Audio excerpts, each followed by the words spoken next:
Hey readers, I'm back again. We're gonna keep on going with our mystery lessons. I hope you have had time to do some work in your mystery books that you took home with you.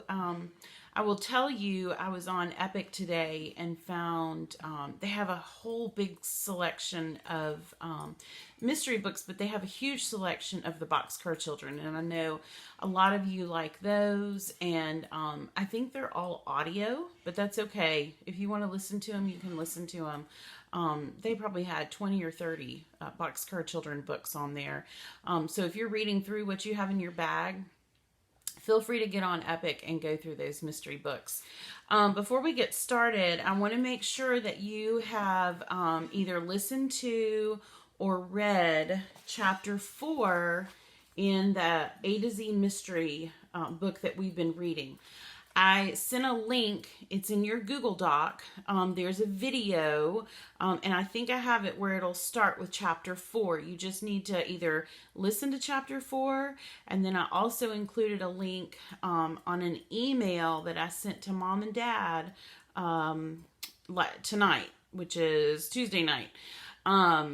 That has a heart, you can actually read it yourself. So either way, if you want to watch it or if you want to just read through it, it's just one chapter. But it's the chapter that we're going to be working with today. So it'll be nice for you to have reread that or listened to it, because it's been a little while since we've been in that chapter together. So before spring break. So a couple of other things. Make sure you have your mystery book right now with you while we're doing the mini lesson, so that you can do a little bit of work in your book, and then have your reading journal like that you write in. Or a post-it note. Either one is fine. And just make sure you take your post-it notes and stick them in your journal so you don't lose them. So have that journal, have a sticky note, one or the other, and then a pencil to write with, and your mystery book, okay?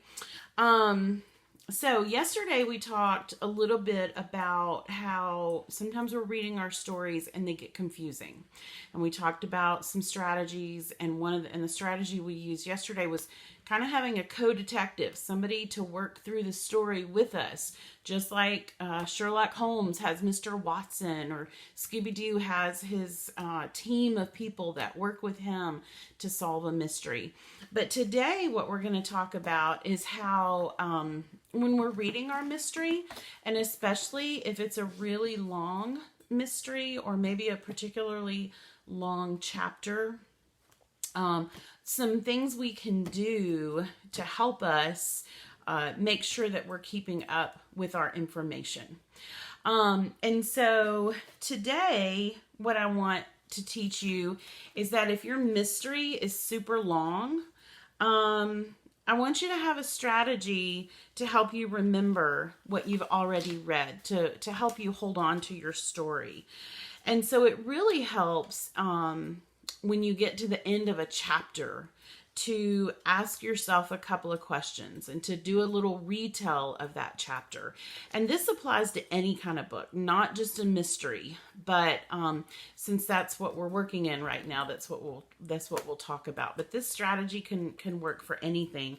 And those two questions are: what is the main event that happened? And then, are there any smaller details that are important to go along with it? Okay, we don't want tiny details, and we've talked about that before, but what are some important details that matter? Okay, and having those that's a strategy that can help you kind of remember as you're reading, especially when you get to the end of a chapter. If your story has particularly long chapters, you can even ask these questions as you're reading through a chapter. You don't have to get to the end, okay? So, one thing I have is a timeline of events and it's going to be backwards on here, but you have a copy of this in your Google Doc, okay? Of the absent author, and this is what it looks like, okay? I don't want to show you chapter 4 yet, but you'll see I have a chapter 1 and some of the important things. And it says Dink, Josh, and Ruth Rose will go to meet Wallace Wallace. Wallace Wallace wrote Dink a letter saying he's coming unless he's kidnapped. So I didn't write everything that happened in that chapter. I just wrote some of the main events. And then I did the same thing for chapter 2. I said Wallace Wallace doesn't show up at the book nook. Mr. Paskey is very nervous. He's sweaty and his eyes are blinking. So those are some important facts, some important details from chapter 2. And then I did the same thing for chapter 3.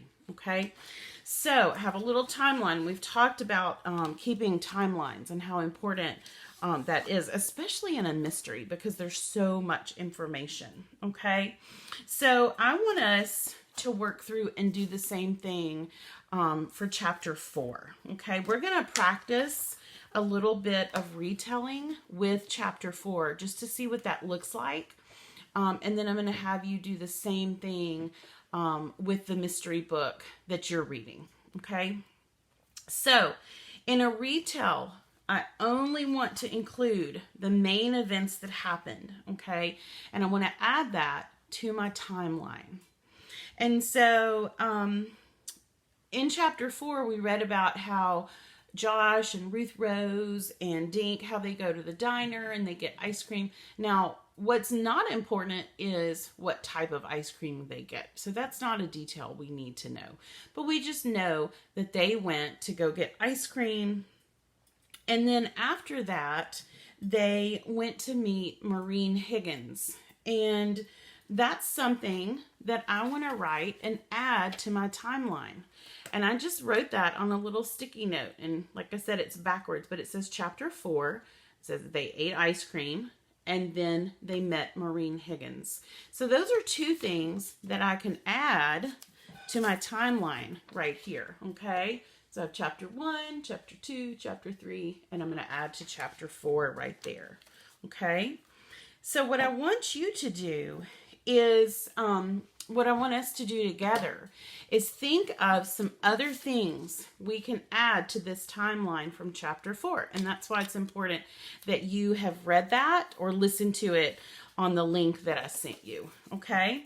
So, ask yourself, are there any other big events that happened in chapter 4 that we need to add to that post-it note? Okay.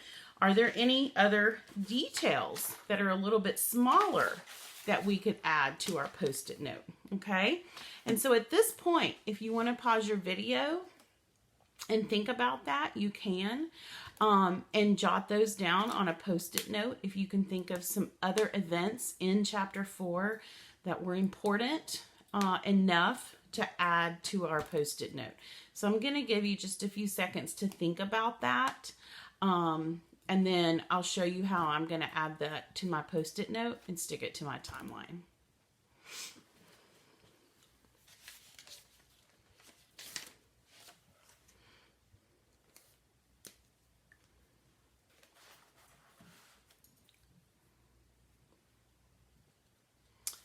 So another thing that I came up with is that Maureen explained that she drove Wallace Wallace to the hotel. So that's what I'm going to write real quickly on my post-it note. So Maureen drove Wallace Wallace to the hotel. Okay. I'm also, so see how I added that down there at the bottom. I'm also remembering that he wore a raincoat and sunglasses because he didn't want to be noticed. So I'm out of room on that post-it note.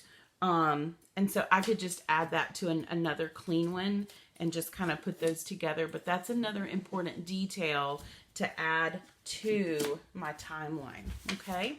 So I just did that right there, and I'm going to stick it over that. And you can do the same type of thing. Okay.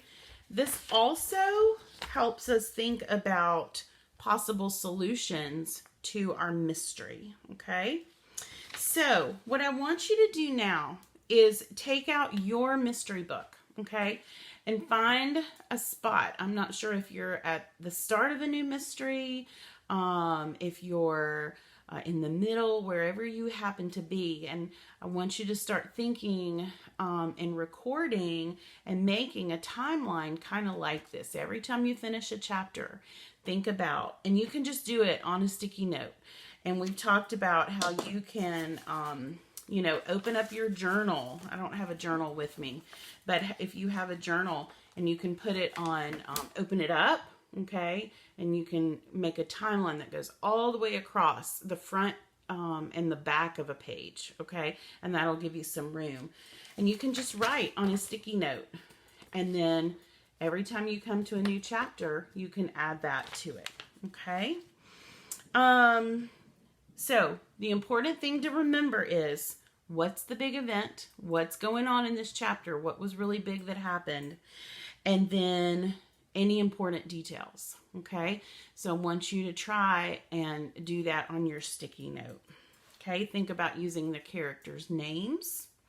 And it should only be a few sentences long. It doesn't need to fill a page, okay? It can fill one sticky note. I kind of have big handwriting, and so that's why it, but what I had to say fit on that one sticky note, okay? You don't have to write more than that.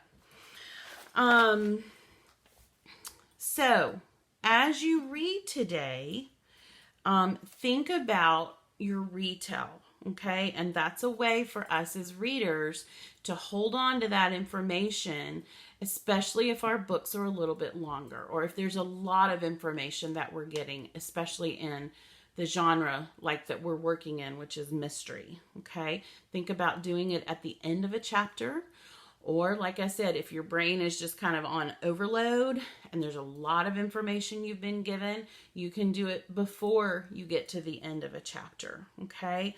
Pausing to retell helps us understand. It helps us with our reading comprehension, helps us understand what we're reading, and it helps us clear up any confusion, okay?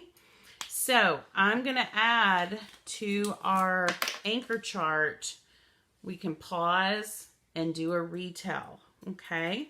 There are lots of ways for us to understand our mysteries. If you're starting a new one, remember to preview your text, okay?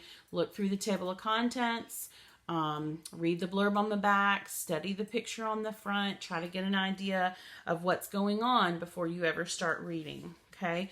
Make some predictions as you start reading. Think about your clues and your suspects, okay? What do you think is suspicious? Make some predictions. And then, of course, like we talked about today, doing that retell on the big things that have happened so far, okay? So think about what you need to work on today as you're reading through your mystery. And I want you, if you finish a chapter, one thing I want you to do is to do this activity we did. I want you to jot some notes down, jot the big events down, okay? And start yourself a timeline in your reading journal, okay? Try to read for 20 to 30 minutes. And I think that's all I have for today. If you have any questions, let me know. Have a good day. Off you go.